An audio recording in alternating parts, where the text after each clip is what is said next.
Gasp, horror, and awe. Oh my goodness, Patricia, how can you say that? You can't say that about Sherlock Holmes.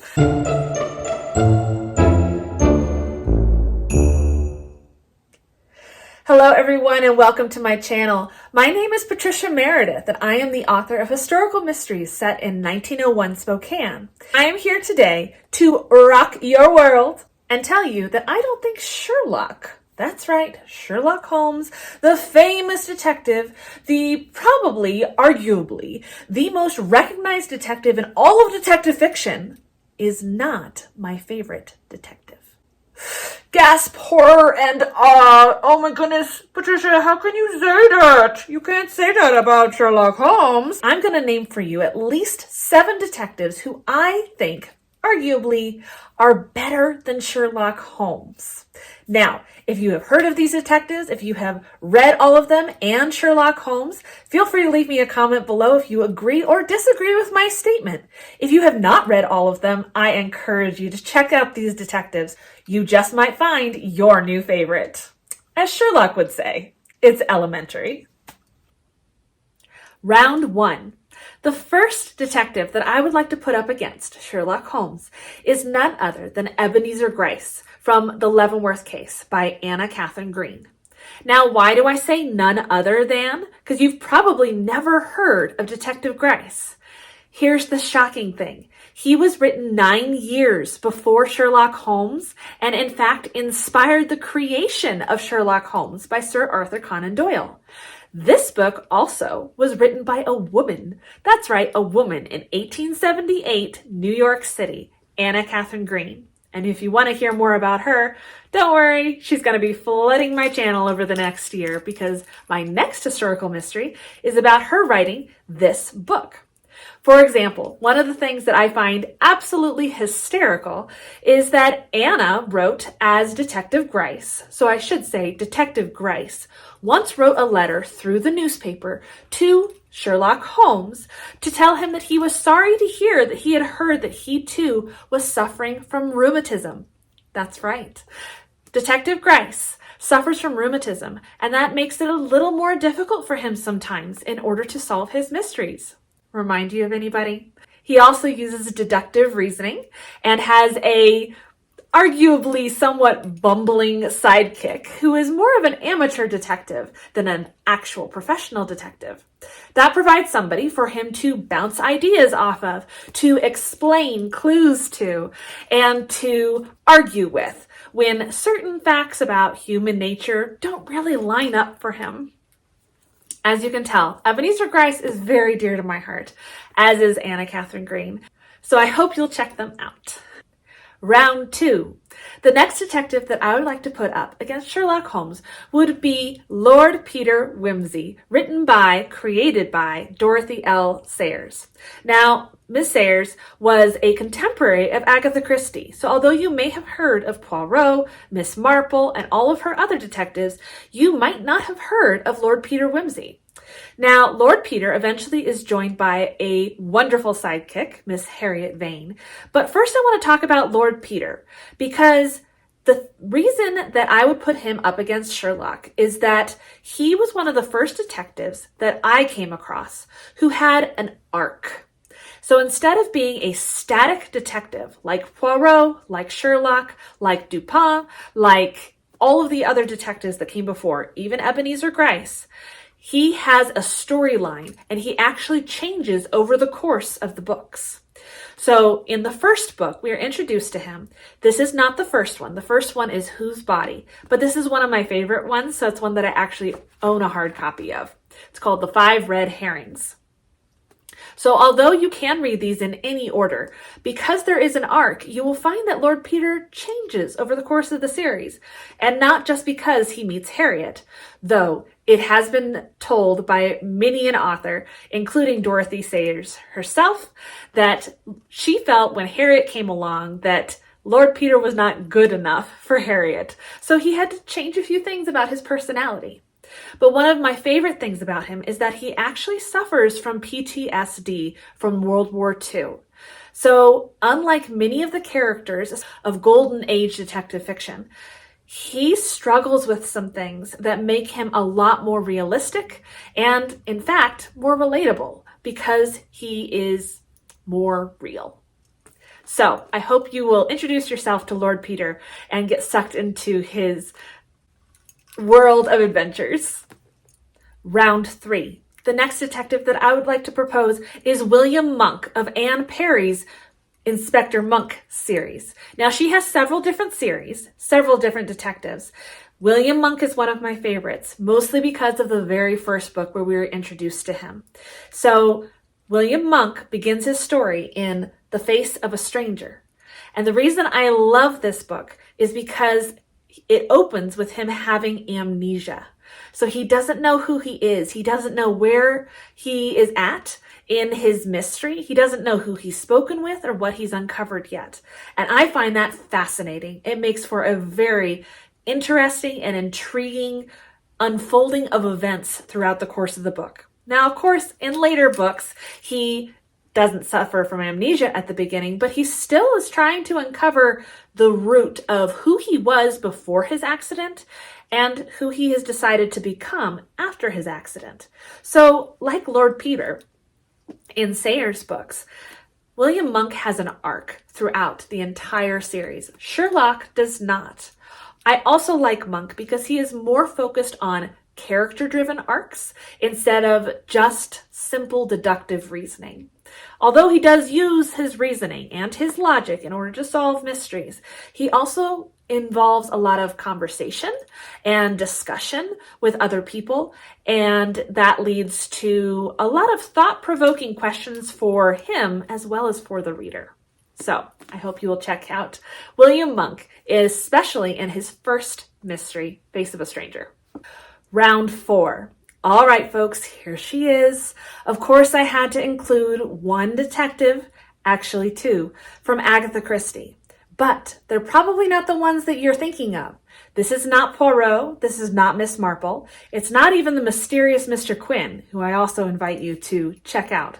But by far, my favorite detecting duo written by Agatha Christie is Tommy and Tuppence. Now, this particular collection, Partners in Crime, is actually not the first appearance of Tommy and Tuppence. They first appeared in The Secret Adversary, which was published in 1922 by Agatha Christie and was only her second novel. Now, The Secret Adversary is arguably a more of an adventure story than a detective solving crimes story. It's still definitely a mystery, and I encourage you to check it out. But if you want to introduce yourself to Tommy and Tuppence as a detecting duo, I definitely encourage you to check out Partners in Crime. Now, why is this one of my favorite collections of stories written by Agatha Christie of all time? It's actually short stories, and in each short story, Tommy and Tuppence have set up their own detecting agency, and they have decided that they are going to solve each one of the mysteries that comes along their way like a different famous detective that they know of the time. Sure enough, Sherlock Holmes does make an appearance, and they do copy him in one of the stories within here. But also by reading this, I was introduced to detectives that inspired Agatha Christie in her writing that today we are not as familiar with as she was when she was writing this. Now, this was published in 1929, and like I said, it is one of my favorites. So I definitely encourage you to check out Tommy and Tuppence. They are witty, their banter is wonderful, and I'll get back to that here in a second with one of my other favorite detecting duos. Round 5. Another of my absolute favorite detectives, and he is way up there. So keep in mind that this list is not in order by any means of my favorite to the least favorite or anything like that. This is just a list of 7 or more detectives that I believe are better than Sherlock. So keeping that in mind, this next one is Father Brown. Father Brown was introduced to us by G.K. Chesterton, and unfortunately I don't own any hard copies of his stories, but the first one that I would invite you to begin with is The Innocents of Father Brown. Now, these, like Sherlock, are a collection of short stories. There are no long-form novels of Father Brown, so they're very easy to get into and very hard to put down and get out of. Now, my favorite thing about Father Brown is that when he catches the criminal at the end of the story, he never just willy-nilly hands them over to the police. In fact, instead, he is often to be found sitting down with them and talking to them about the forgiveness that God offers them and the chance to restart, to reinvent their life. In fact, one of the most famous characters that comes from this series is a thief who reinvents his life and joins the police force. Now, this was not a new idea when G.K. Chesterton wrote this series. In fact, many detectives have been inspired by one of the original actual detectives on the French police force. His name was Vidocq, and he was a criminal turned cop. He inspired so many of the detectives at the beginning of the detective genre. And I can go into that in another video. But because he offers a second chance, you get some really hard-asked questions and hard-earned answers from the characters. And I just love that about G.K. Chesterton's work. He really gets into the nitty-gritty in a way that Sherlock really doesn't. Round 6. All right, folks, here's one of those detectives that I know I mentioned in my intro by my bookshelves in my very first video this year.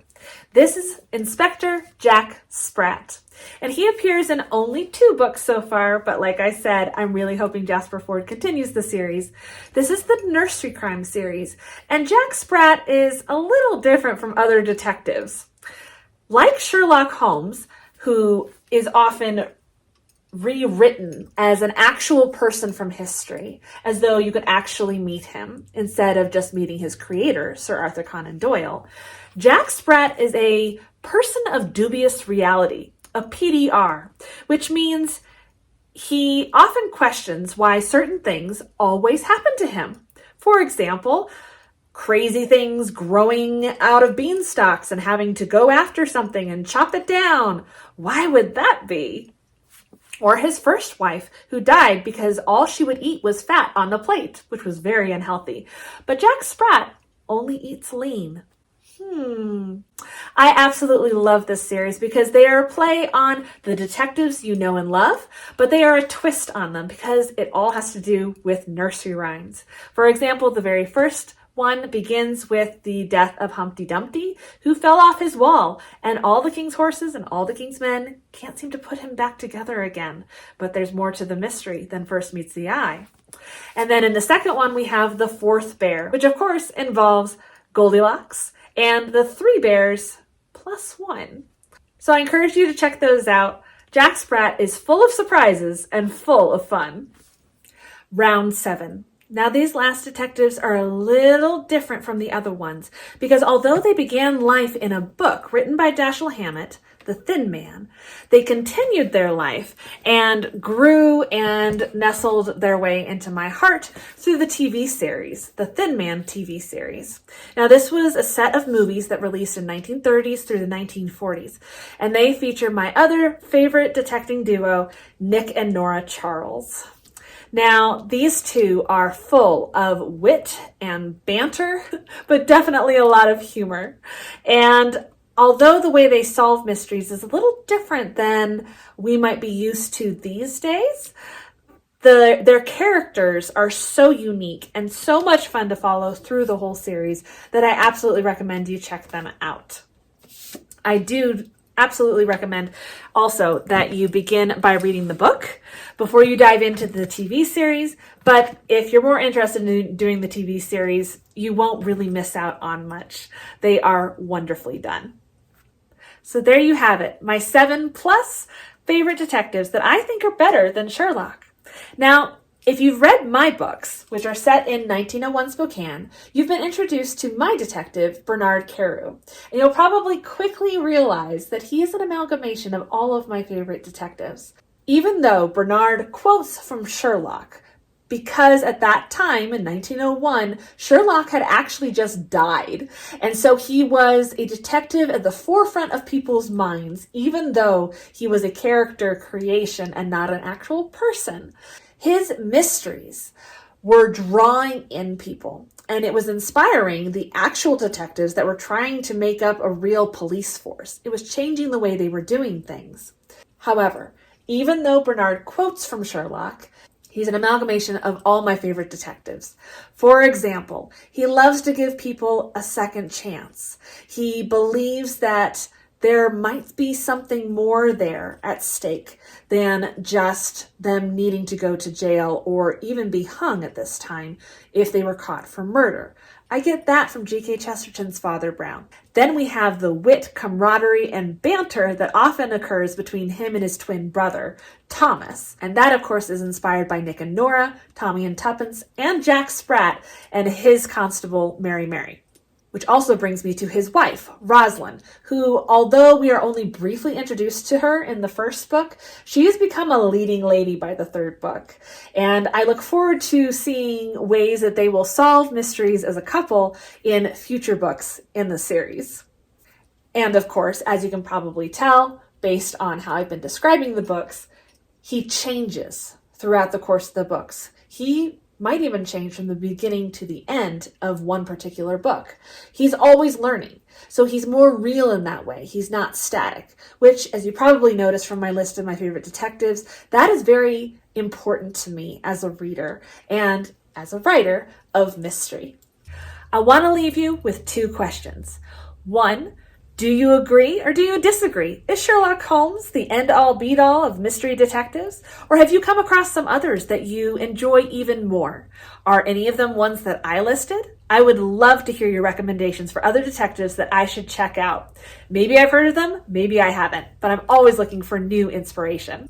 And two, I would love to hear that if you were designing your own detective, what amalgamation of your favorite detectives would you try to incorporate into that character creation? Be sure to let me know in the comments below. Hit that subscribe button and notification bell so you'll be the first to hear the next time I post a video. I am shooting to post them once every Saturday, and my next post lands on a last Saturday, which means I'll be going live. That's right. Come and join me and Amy Marie, who is a fellow booktuber of mystery fiction. We'll be doing a live bake-along, which means even you can bake from your own home with us. We'll be making lemon rosemary muffins straight out of Mrs. Curry's kitchen. And if you haven't met Mrs. Curry, I encourage you to start with Butcher Baker Candlestick Taker in the Spokane Clock Tower Mysteries. You might just find your new favorite cook. So I hope you'll join me next week with Amy Marie, and I look forward to hearing from you in the comments below. Thanks again and have a wonderful weekend.